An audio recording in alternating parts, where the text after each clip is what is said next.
They told me I couldn't return. The Constitution, they said, was absolute. 2 terms, 8 years, that was the rule carved in stone by the Founding Fathers.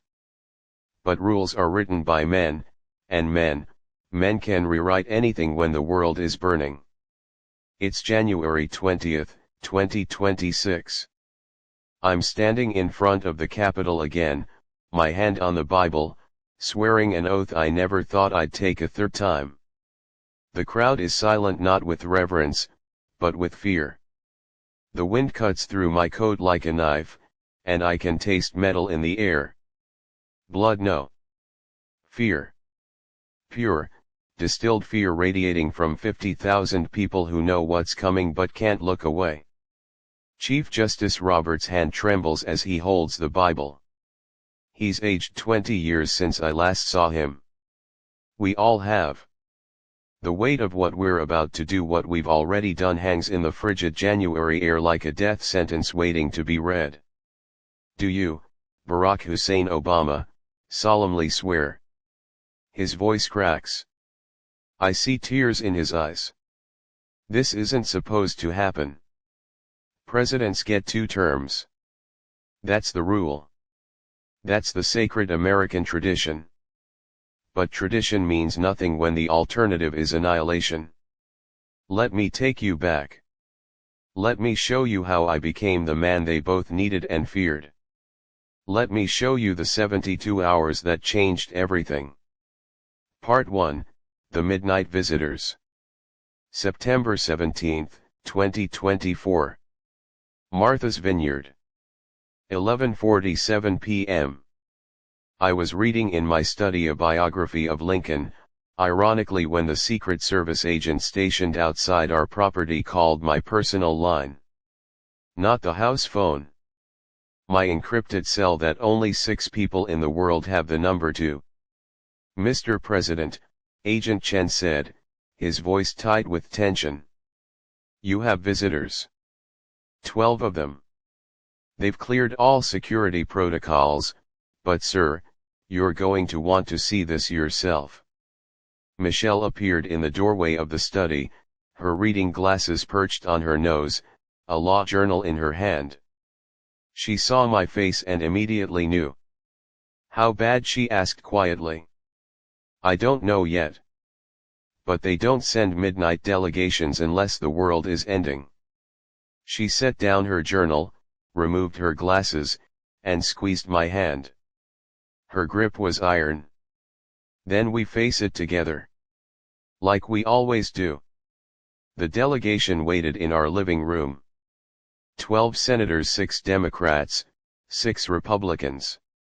That alone told me everything. When Warren and Cruz are standing side by side, looking like they've seen a ghost, you know reality has broken in some fundamental way.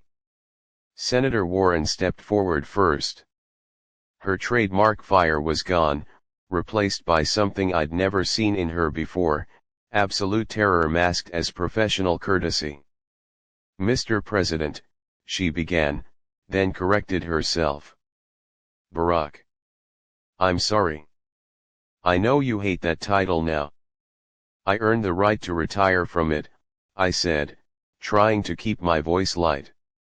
Trying to pretend my heart wasn't hammering in my chest. What's happened? Senator Graham, Lindsey Graham, the man who'd spent 6 years trying to derail everything I'd built, pulled out a leather folder. His hands were shaking so badly he nearly dropped it twice. Sir, he said, and the sir from his lips felt like a confession. We need you to understand what we're about to show you is classified at a level that doesn't have a name. Only 47 people on Earth have seen this. We're about to make it 48. He slid the folder across my coffee table. Michelle's hand found mine again. Squeezed harder. I opened it. The first page was a satellite image dated September 1, 2024. The Russian-Ukrainian border. But this wasn't the exhausted, grinding conflict the media had been reporting for 2 years. This was something else entirely. 15 million troops. Not thousands. Not hundreds of thousands. 15 million. That's impossible, I whispered. Russia doesn't have 15 million active military personnel. They do now, Senator Murphy said from the corner. Mandatory conscription. Every male between 18 and 45. They've been building this force for 18 months while we thought they were exhausted from the Ukraine war. It was a feint, Mr. President. All of it. They wanted us to think they were weak. I flipped to the next page. Chinese naval deployments. The entire South China Sea was covered in red markers, each one representing a carrier group, a submarine fleet, an amphibious assault force. Taiwan, I asked, though I already knew the answer. Surrounded, Senator Warren confirmed. Complete naval blockade as of 72 hours ago. No food in. No medicine. No supplies. They're starving them into submission. The third page made my blood freeze. North Korean nuclear silos. 47 of them. Every single door open. ICBMs pointed at Tokyo, Seoul, Los Angeles, Seattle, Honolulu. Kim Jong-un made a public broadcast 6 hours ago, Senator Cruz said, his Texas drawl tight with fear. Broadcast in Korean, Mandarin, and English. He said, and I quote, "The Pacific belongs to Asia. The Americans have 12 hours to remove all military forces from Japanese and South Korean soil, or we will cleanse the ocean of their poison." Michelle's hand went to her mouth. I heard her sharp intake of breath. Where's President Whitmore? I asked, referring to the current President Trump's successor, a moderate Republican who'd won in 2024 on a platform of healing and normalcy. The senators exchanged glances. No one wanted to answer. Where? Eyes. The President. Senator Warren's voice dropped to barely a whisper. In a secure location. Under sedation. He had a complete mental breakdown 4 hours ago when the Joint Chiefs briefed him. He kept saying, I can't do this. I'm not equipped for this. Someone else has to do this. The room spun. I gripped the arm of my chair to steady myself. You're telling me that we're hours away from World War III, and the President of the United States is catatonic? That's exactly what we're telling you, Graham said. Which is why we're here. Congress has been in emergency session for the last 6 hours. We've drafted legislation bipartisan, Mr. President, that would temporarily suspend the 22nd Amendment under Article 2 emergency provisions that have never been used in American history. That's unconstitutional, I said automatically. So is letting 200 million people die because the man we elected can't handle the job, Senator Sanders said from the back of the room. His voice was like gravel. Barack, I spent 40 years fighting against executive overreach. You know that. You and I disagreed on half of everything during your administration. But right now we don't have the luxury of ideological purity. We need someone who knows how to negotiate with monsters. Someone Putin and Xi will actually take seriously. They have to fear you, Warren added. Respect you. Believe that you'll pull the trigger if pushed. Whitmore, they looked at him and saw weakness. They saw an opening. They took it. I looked at Michelle. Her eyes were closed, and I could see her lips moving in silent prayer. Or maybe she was cursing. Sometimes with Michelle, it was hard to tell the difference. How much time do I have to decide? I asked. The vote happens in 90 minutes, Cruz said. We need your answer before then. If you say yes, we fast-track the legislation. You'll be sworn in before dawn. If you say no. He didn't finish. He didn't need to. I stood up, walked to the window, and stared out at the dark Atlantic. Somewhere out there, beneath those waves, were American submarines carrying enough nuclear weapons to end human civilization. And in Moscow, in Beijing, in Pyongyang, other men were staring at other oceans, making other calculations, weighing other options. What would you do? I asked without turning around. If you were me. If Michelle was your wife. If your daughters were Malia and Sasha. What would you do? Silence. Then Warren spoke, her voice breaking. I'd hate myself for the rest of my life. But I'd say yes. Because the alternative is unthinkable. I turned back to face them. 12 senators. 12 people who'd spent their careers fighting each other, now united in desperation. I need to talk to Michelle. Alone. 5 minutes. They filed out like mourners leaving a funeral. Because in a way, that's exactly what this was. The funeral of the America we'd known.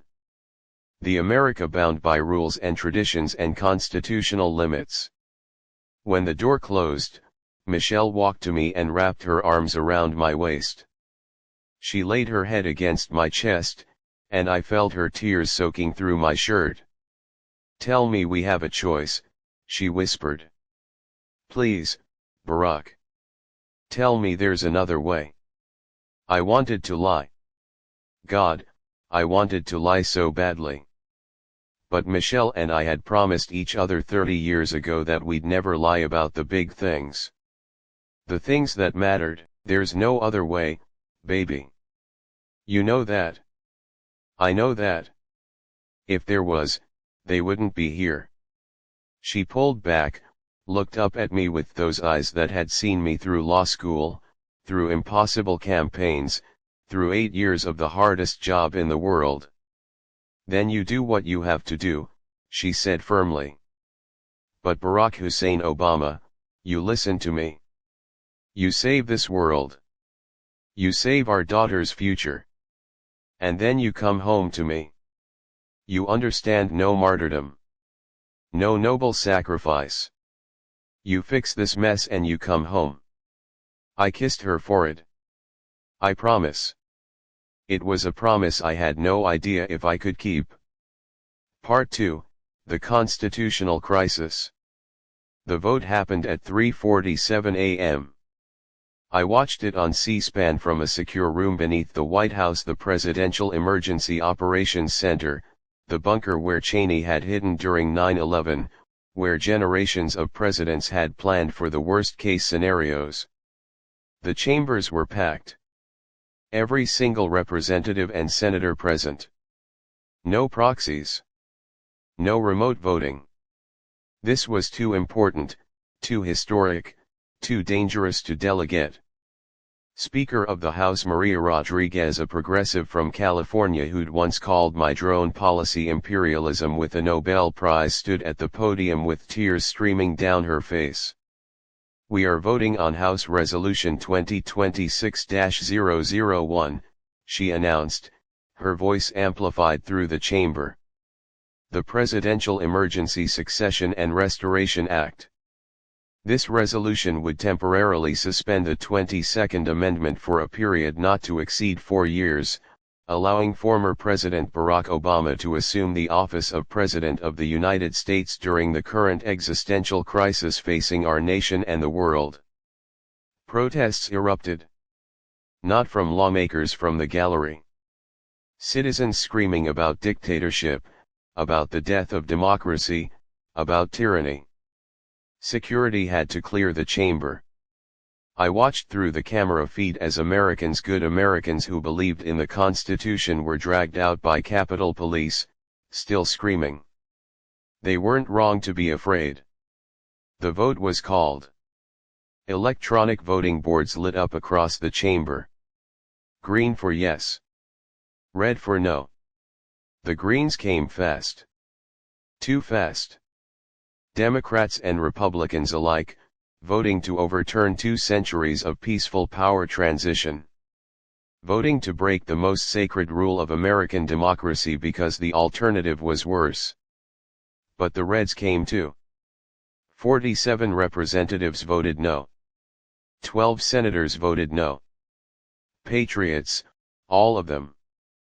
People who believed so deeply in the Constitution that they were willing to risk annihilation rather than compromise its principles. I respected them. God, I respected them so much in that moment. Final tally, 388 to 47 in the House. 88 to 12 in the Senate. I was president again. And I wanted to vomit. Part 3, The Oath in the Darkness. They swore me in at 5:13 a.m. in the PEOC. No crowd. No press. No cameras except the official record. Chief Justice Roberts flew in by helicopter, still in his pajamas under his robes, looking like a man being dragged to his own execution. Michelle stood beside me, holding the Lincoln Bible, the same Bible I'd used in 2009 and 2013. The same Bible Lincoln had used in 1861, at the start of a war that killed 700,000 Americans. I wondered how many would die in this one. Robert's voice was mechanical as he administered the oath. Do you, Barack Hussein Obama, solemnly swear that you will faithfully execute the office of President of the United States, and will to the best of your ability, preserve, protect and defend the Constitution of the United States? The irony of that moment, swearing to defend a constitution we just effectively suspended, wasn't lost on anyone in that room. I do, I said. My voice didn't shake. Couldn't shake. Leaders don't get to show fear. So help you God. So help me God. It was done. General Christopher Morrison, chairman of the Joint Chiefs, stepped forward with a leather briefcase. The nuclear football. Inside it, the codes that could end human civilization in 30 minutes. Mr. President, he said, handing it to me. The world is yours to save or destroy. I took the briefcase. It was heavier than I remembered. Part 4, The First Call. I had been president for exactly 17 minutes when the red phone rang. Not the regular office phone. The red phone. The direct line to the Kremlin that had existed since Kennedy and Khrushchev nearly destroyed the world over Cuba. Everyone in the Situation Room froze. General Morrison looked at me with an expression that said, "Welcome back to hell." I picked up the receiver. This is President Obama. Static. Then a laugh. Cold. Mirthless. The laugh of a man who'd already won and was calling just to gloat. Barack, Vladimir Putin said in English, his accent thick but precise. I thought you were done playing superhero. Didn't you get enough the first time? Hello, Vladimir. It's been a while. Not long enough, I think. You sound tired. 8 years of retirement weren't enough. You need more stress, more gray hair, more nights wondering if the decisions you make will kill millions. I could ask you the same questions. What are you doing, Vladimir? What's the end game here? Another laugh. End game? This is not chess, Barack. This is reality. Russia has been humiliated for 30 years. Treated like a beggar at the table of nations. Our economy strangled by sanctions. Our borders threatened by NATO expansion. You Americans promised that NATO wouldn't move east after the Soviet Union fell. And yet here we are. Poland, Estonia, Latvia, Lithuania. All bristling with your weapons, pointing at Moscow. NATO expands because countries want protection from Russia. Maybe ask yourself why your neighbors are so terrified of you. Spare me the moral lecture. You drone-striked how many children in Pakistan, Yemen, you destroyed Libya and created a failed state, you backed coups in Ukraine. And now you dare to lecture me about international law. He wasn't wrong. The truth burned in my throat. What do you want, Vladimir? I want what was taken from Russia. Ukraine, all of it? Belarus. The Baltic states. I want NATO to retreat to 1991 borders. And I want the West to stop pretending it's morally superior while it bleeds the world dry. You know I can't give you that. Then you know what happens next. My troops are positioned at 17 NATO border crossings. In 72 hours, I give the order to advance. Poland falls in 48 hours. Germany in 2 weeks. And if you use nuclear weapons, so will I. Mutually assured destruction, Barack. The Cold War's greatest gift. Let's see if you have the stomach for it. My hand tightened on the phone. You're bluffing. Am I? Are you willing to bet London on that? Paris, New York? How many American cities are you willing to sacrifice to save Vilnius? Silence. Terrible silence. You have 72 hours to remove all NATO forces from Eastern Europe, Putin continued. After that, I cannot guarantee what happens next. But Barack, one more thing. What? Welcome back, Mr. President. I've missed you. It's no fun crushing weaklings. At least you'll make this interesting. He hung up. I set down the phone. Every person in the Situation Room was staring at me. Get me the NATO Secretary General, I said quietly. And someone get me everything we have on Russian troop movements. Supply lines. Communication networks. Weak points. If we're going to war, I want to know exactly how to hurt them. General Morrison nodded. And the nuclear option, Mr. President. I looked at him. At the man whose job was to push the button if I gave the order. At the man who would live with that decision for whatever was left of human history. We're not there yet, General. But prepare the Trident submarines. Just in case. Part 5, The Dragon Wakes. Putin called at 5 a.m. Xi Jinping's message arrived at noon via encrypted diplomatic channels. No phone call. No personal touch. Just a digital message that read like a declaration of war wrapped in silk. President Obama. The Chinese people recognize your return to power. We hope your wisdom has grown in retirement. Taiwan is a matter of internal Chinese sovereignty. The blockade will remain in place until the government in Taipei surrenders.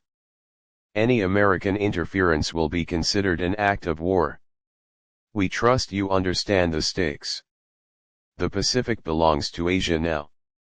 It is time for America to accept this reality. Respectfully, President Xi. Respectfully. As if starving 23 million people was respectful. I called an emergency cabinet meeting. What was left of Whitmore's cabinet. Half had resigned. The other half looked at me like I was a ghost returned from the grave. Secretary of Defense James Mattis, yes, that Mattis, called back from retirement because apparently everyone's retirement was cancelled this week, laid out the situation with characteristic bluntness. Mr. President, we have 11 carrier strike groups. China has the world's largest navy by number of ships. They've got us surrounded in the South China Sea. If we try to break the blockade around Taiwan, it'll be the largest naval battle since World War II. And sir, we might lose. Casualties? I asked. Conservative estimate 50,000 American sailors in the first week. Optimistic estimate 30,000. And that's before either side starts using tactical nuclear weapons. The room went silent. Tactical nuclear weapons, I repeated. Are we seriously discussing using nuclear weapons over Taiwan? Sir, Mattis said, his voice grave, if we lose our carrier groups in the Pacific, we lose our ability to project power globally. China becomes the dominant military force on Earth. Japan falls within their sphere. South Korea, Australia, the entire Pacific Rim. Everything we've built since 1945 collapses. So yes, sir. The Pentagon has contingency plans for tactical nuclear strikes on Chinese naval concentrations if conventional warfare fails. I wanted to scream. I wanted to flip the table. I wanted to wake up from this nightmare and be back in Martha's Vineyard with Michelle, reading my book, living my life. But I was president. And presidents don't get to scream. Options, I said flatly. Give me options that don't end with mushroom clouds. CIA Director Sarah Chen, the first Asian American CIA director, appointed by Whitmore specifically to handle the China situation, cleared her throat.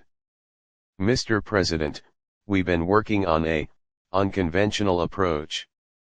We have assets in Beijing. Deep cover. People she trusts. We might be able to negotiate a compromise directly through back channels. What kind of compromise? Taiwan agrees to a one-country, two-systems framework similar to Hong Kong. But unlike Hong Kong, we guarantee it with American military presence. A permanent base. Taiwan keeps its government, its freedom, its way of life. But technically, on paper, it becomes part of China.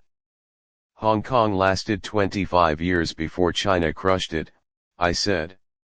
Why would this be different?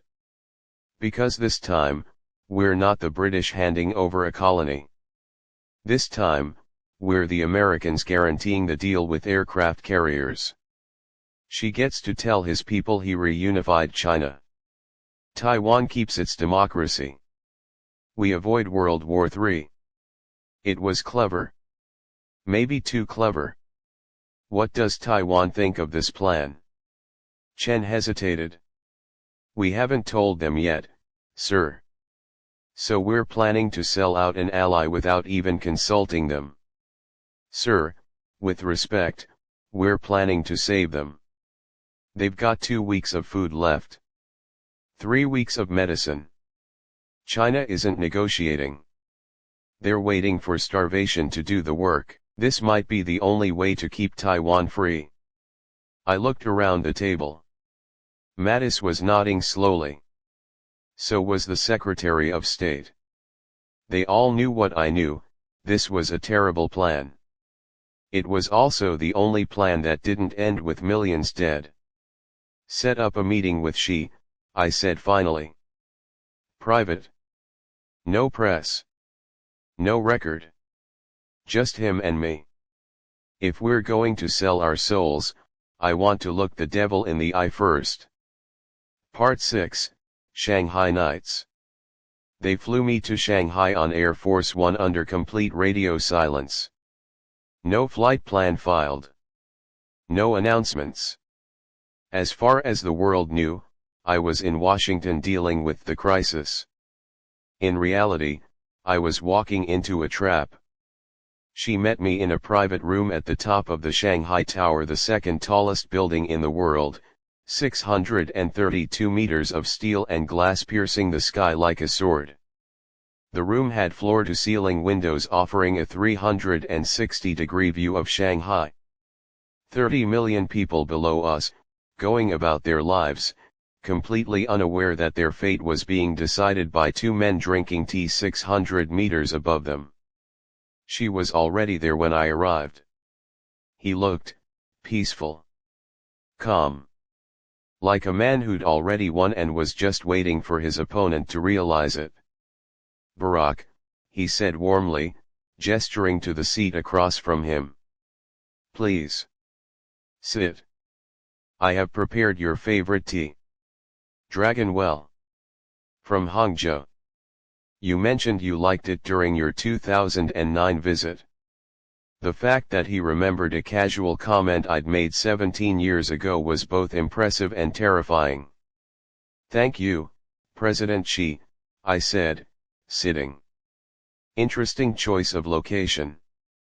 Are we meeting at the top of Shanghai Tower because you wanted me to see how far China has climbed or how far I could fall? He smiled.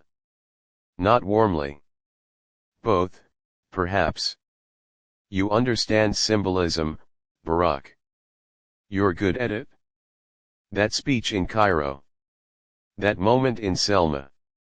You know how to touch the human heart. But we are past the time for speeches now.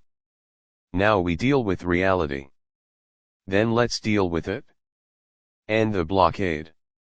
Let food and medicine through to Taiwan. We'll negotiate. No.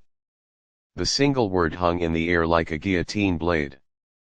No negotiations, I asked carefully. Taiwan is China. It has always been China. This is not negotiable. The blockade ends when the government in Taipei surrenders. That is the only outcome I will accept. 23 million people will starve. Then they should surrender quickly. I felt rage building in my chest. Hot. Volcanic. The kind of rage that makes you want to reach across a table and... No. Control. Leaders control their rage. You're willing to commit genocide over a political principle? Xi's face hardened. Do not lecture me about genocide, Barack Obama. You Americans dropped 2 nuclear bombs on Japanese cities. You firebombed Dresden. You killed 1 million Iraqis looking for weapons that didn't exist. Every empire is built on corpses. At least I am honest about it. What do you want? I asked flatly. Really want, not the propaganda. Not the party line. You. Xi Jinping. What do you want? He poured more tea. Steam rose between us. I want China to be what it was meant to be, he said quietly. For 5,000 years, China was the center of civilization. We invented paper, gunpowder, the compass. We built the Great Wall. We created art and philosophy while Europe was still in the Dark Ages. And then, a century of humiliation. The Opium Wars. Japanese occupation. Civil War. Famine. We were broken. Humiliated. Treated like savages by Western powers who stole our wealth and destroyed our dignity. So this is revenge. This is restoration. China is rising again. And this time, no one will stop us. Not America. Not NATO. Not the world. Taiwan is just the first step. After Taiwan comes the South China Sea. After that, a new economic order. A new world order. With China at the center, where we belong. I set down my teacup. And if I say no, if I break your blockade by force, then we sink your carriers. Kill 50,000 American sailors. And when you retaliate, and you will, because you Americans cannot help yourselves, we respond. Missiles. Cyber attacks. Economic warfare. We collapse the dollar. Crash your stock market. Cut off rare earth minerals. Shut down every iPhone factory. Every laptop. Every electric car battery. Your economy dies in 6 months. Your people riot. Your government falls. And you, Barack Obama, will be remembered as the president who destroyed America trying to save an island no one in Kansas can find on a map. He wasn't bluffing. I could see it in his eyes. There is another option, I said carefully. Oh, tell me. I laid out Chen's plan. 1 country, 2 systems. Taiwan keeps its democracy. China gets its symbolic victory. America guarantees the deal with military presence. She listened without interrupting. When I finished, he was silent for a long moment. You would betray Taiwan's trust. I would save Taiwan's people. By turning them into a Chinese province. By keeping them alive and free. Which is more than your blockade will accomplish. Another silence. She stood and walked to the window. Shanghai glittered below like a circuit board of lights. You are more pragmatic than I expected, he said finally. I thought you would come here with moral speeches. Democracy. Human rights. The American way. I learned something in 8 years as president, I said. Moral speeches don't stop bullets. They don't feed starving children. Sometimes the only choice is between bad options and worse options. This is a bad option. But World War III is worse. He turned back to me. I will consider your proposal. But I have conditions. Name them. 1. The American military base on Taiwan will be joint US-China administration. We share command. We share intelligence. You do not spy on us from our own territory. I nodded slowly. Agreed. Within reason. 2. Taiwan's president steps down. We install a new governor, someone acceptable to both sides. Someone who understands the new reality. That's asking Taiwan to coup their own government. That's asking Taiwan to survive. Do we have a deal or not? I thought about the children in Taipei. About grocery stores running out of food. About hospitals running out of insulin. About people dying because two men were playing geopolitical chess. We have a deal, I said. Pending Taiwan's agreement. She extended his hand. I shook it. It felt like shaking hands with the devil. But sometimes, that's what presidents have to do. Part 7, The Betrayal. I should have seen it coming. The signs were there. The whispered conversations that stopped when I entered rooms. The looks exchanged between cabinet members. The way Vice President Harris had been increasingly absent from security briefings. But I was so focused on Russia and China, on preventing World War III, that one didn't see the knife being sharpened behind me. It was my own vice president. Kamala Harris. The woman I'd campaigned for in 2020. The woman I'd mentored, advised, supported through her own presidential run. The woman I'd believed shared my values, my vision for America. I was in Air Force One, flying back from Shanghai, when my chief of staff burst into my cabin with a tablet. Sir, he said, his face pale. You need to see this. Now. He pulled up a live feed. CNN. Harris standing at a podium in the White House briefing room, my briefing room, with the presidential seal behind her, my seal. My fellow Americans, she began, her voice steady and strong. I come before you today with a heavy heart but a clear conscience. President Obama has exceeded his constitutional authority. His emergency powers, granted in a moment of crisis, have become a dangerous overreach. His secret negotiations with hostile powers, conducted without congressional oversight, represent a fundamental betrayal of democratic principles. The camera cut to show the crowd packed with reporters, all filming, all broadcasting this to the world. I am therefore invoking the 25th Amendment, Section 4, Harris continued. With the support of a majority of the cabinet and the congressional leadership, I am declaring President Obama unfit to continue in office. Effective immediately, I am assuming the duties of acting President of the United States. The feed continued, but I stopped watching. I couldn't breathe. A coup. A constitutional coup. While I was literally trying to prevent World War III. My chief of staff's phone exploded with calls. My phone exploded with calls. Every screen in Air Force One lit up simultaneously. "Sir," my Secret Service detail leader said quietly. "We're receiving orders to divert to Andrews Air Force Base. Federal marshals are waiting to take you into custody." I looked at him. Agent Rodriguez. A good man. A man who'd taken a bullet for me during an assassination attempt in 2011, a man who'd protected my daughters at their school events.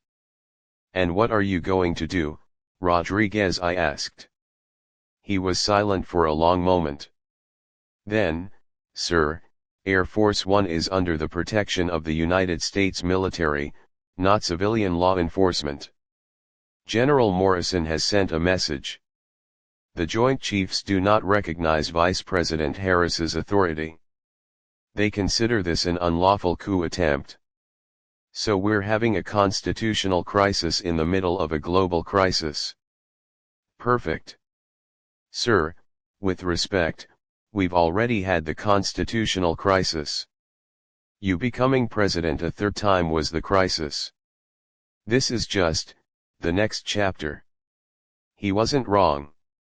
"Contact General Morrison," I said. "Tell him to secure Washington. No military action. I don't want troops in the streets. But make it clear that the military backs the legitimate commander-in-chief.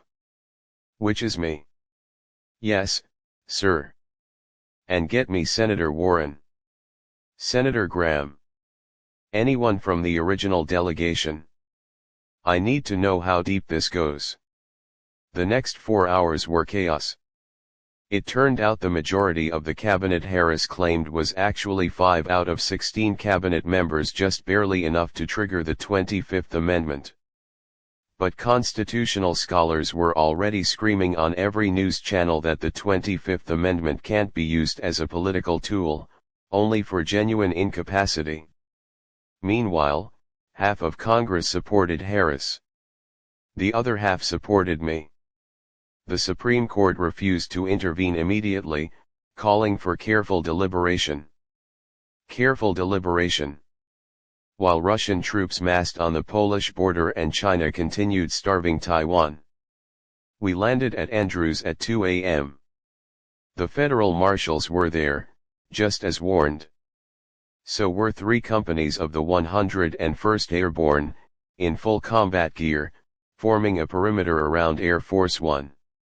The lead marshal, a young woman named Chen, who looked absolutely terrified, approached with handcuffs dangling from her hand. "Mr. President," she said, her voice shaking.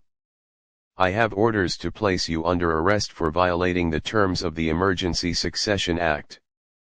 Please come with me." I descended the stairs of Air Force One. The cameras captured every step. Every movement. This would be in history books. The president arrested on the tarmac of Andrews Air Force Base. "Whose orders?" I asked when I reached her. "Acting President Harris's orders, sir." "And who told you Harris is the acting president?" "Sir, she invoked the 25th Amendment. Illegally. The 25th Amendment requires genuine incapacity, not political disagreement. I am demonstrably capable. I just flew back from Shanghai after negotiating a deal that might prevent World War III. Does that sound incapacitated to you?" She hesitated. The handcuffs trembled in her grip. Then General Morrison stepped forward, emerging from the ring of soldiers. "Marshal Chen," he said calmly. "I'm going to need you to lower those handcuffs and step back." "Sir, I have my orders." "And I have mine." The Joint Chiefs of Staff, in unanimous agreement, have determined that Vice President Harris's invocation of the 25th Amendment is unconstitutional and unlawful. President Obama remains the lawful commander-in-chief of the United States Armed Forces. If you attempt to arrest him, you'll be interfering with the military chain of command. Which is treason. The word hung in the cold night air like a death sentence. Chen looked at me. At Morrison. At the soldiers surrounding us. At the cameras broadcasting this to the world. She lowered the handcuffs. "I'm sorry, Mr. President," she whispered. "You're a patriot," I said quietly. "You were following orders. There's no shame in that. Go home, Marshal Chen. And pray we all survive what comes next." She fled. I turned to Morrison. "We just used the military to overrule civilian law enforcement. You know what that makes us? Survivors, sir. If we're lucky." Part 8, The Civil War. For 72 hours, America had two presidents. I controlled the military, the intelligence agencies, and about half of Congress. Harris controlled the Justice Department, Homeland Security, and the other half of Congress. News networks split coverage. CNN showed Harris. Fox showed me. MSNBC switched back and forth. Social media exploded. Protests erupted in every major city, half supporting me, half supporting Harris.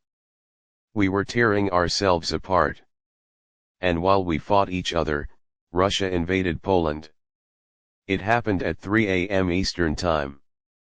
50,000 troops, supported by tanks and artillery, crossed into Poland at 7 different points. NATO forces responded. Gunfire erupted along the border. 3 American soldiers died in the first hour. 8 more in the second. Continue 19:42. By dawn, we had 23 casualties and were trading artillery fire with Russian forces. I was in the Situation Room, the real one, because I still controlled the military when the reports came in.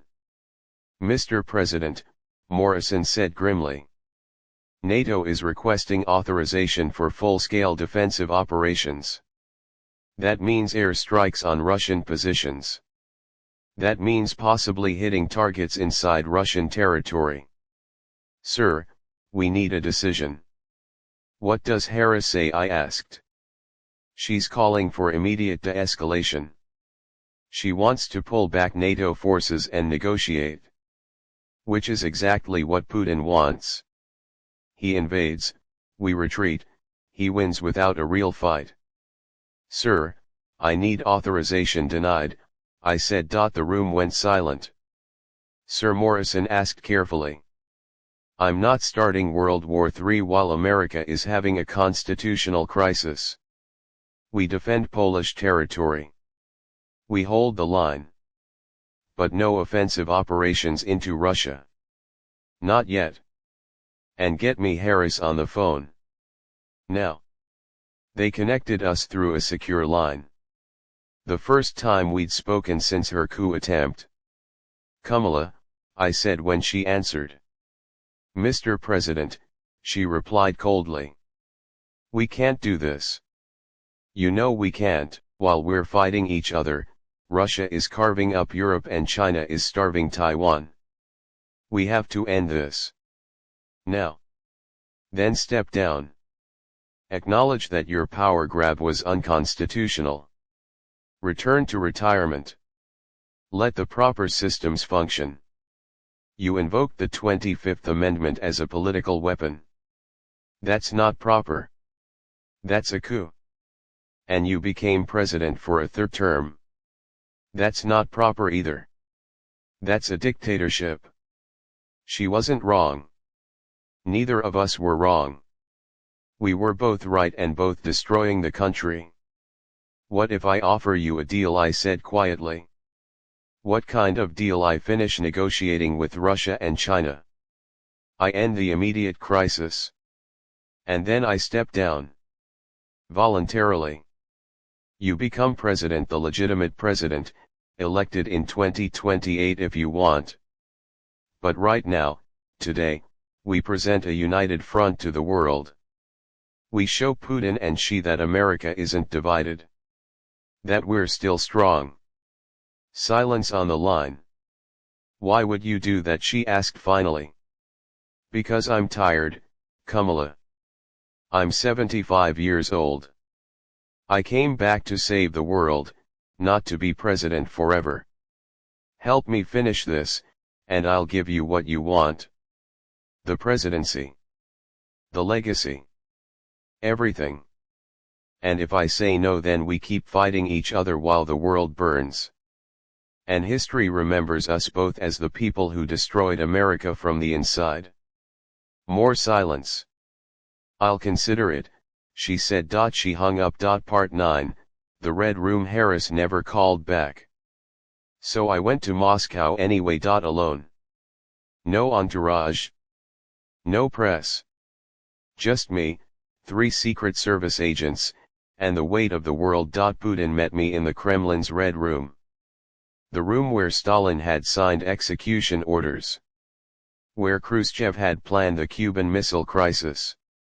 Where Soviet power had been wielded like a blood-soaked hammer for 80 years. He sat across from me at a simple wooden table. No guards. No witnesses. Just 2 men and the fate of humanity. You came, he said, sounding genuinely surprised. You invited me to start World War III. Seemed rude not to attend. He laughed. Actually laughed. I always liked you, Barack. You have, what's the word, chutzpah? Yes. You are not afraid to make jokes when the world is ending. Someone has to keep the mood light. He poured 2 glasses of vodka. To the end of the world, to postponing it, I countered. We drank. Why are you here, Barack, really? You could have sent diplomats. Sent Kerry or Clinton or any of your American negotiators. Why come yourself? Because this isn't a negotiation. This is a confession. That got his attention. You were right, I continued. NATO expansion was a mistake. Treating Russia like a defeated enemy instead of a partner was a mistake. The sanctions, the isolation, the constant lectures about democracy and human rights while we drone-struck weddings and backed coups, all mistakes. We pushed you into a corner. And cornered animals bite. Putin was very still.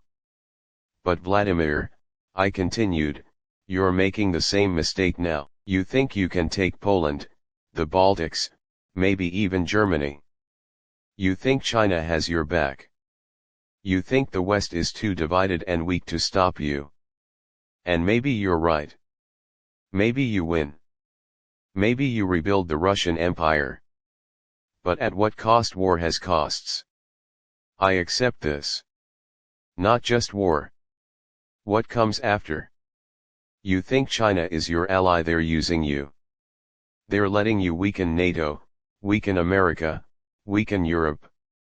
And when you've exhausted yourself conquering Poland, when your economy is destroyed by sanctions and your military is stretched thin, that's when China makes its move. Not against Taiwan. Against you. Against Siberia. Against all those resources you're sitting on that China desperately needs. His eyes narrowed. You're trying to divide us. I'm trying to save you. And save everyone else in the process. Here's my offer, you pull back from Poland. You agree to a permanent buffer zone. Ukraine stays neutral, no NATO, no Russian control. A true neutral state with international guarantees. In exchange, we lift sanctions. We rebuild economic ties. We treat Russia like a great power, which you are, instead of like a pariah state. And NATO, no new expansion. A freeze on membership for 20 years. The countries already in stay in. But no new members unless both Russia and NATO agree. A true partnership. He was quiet for a long time.